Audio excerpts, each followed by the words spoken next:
As explained in the first clip, there are various set modes available to output the voltages and currents in QuickCMC. For example, symmetrical components or powers. The phasor view is very useful if you are not working in the direct mode, but in one of the other set modes.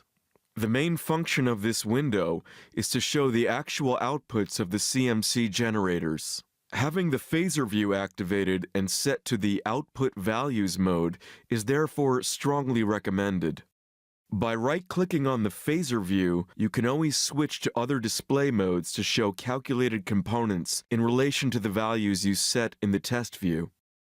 The impedance view window is only relevant if you choose one of the impedance set modes in the test view window of QuickCMC.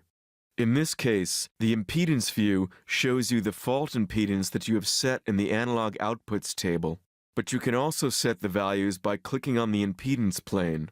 The characteristic shown in the impedance plane is taken from the data set in the test object.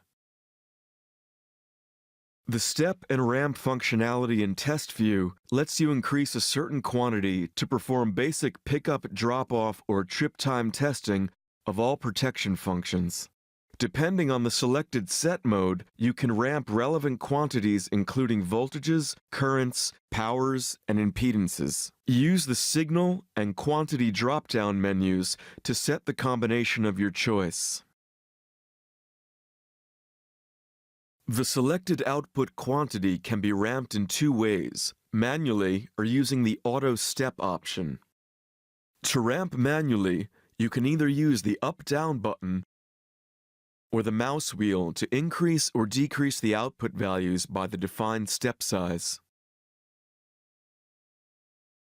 To ramp automatically, select the Auto Step checkbox. To start the ramp output, click the up-down button first. The output values are now automatically increased or decreased according to the defined step size and time.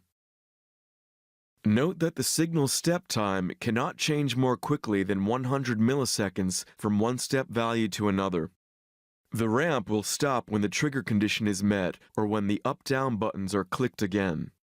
Once a ramp is stopped, the last generated ramp value is held and statically output till the CMC stops the injection by manually releasing the start button or using the automatic switch-off option.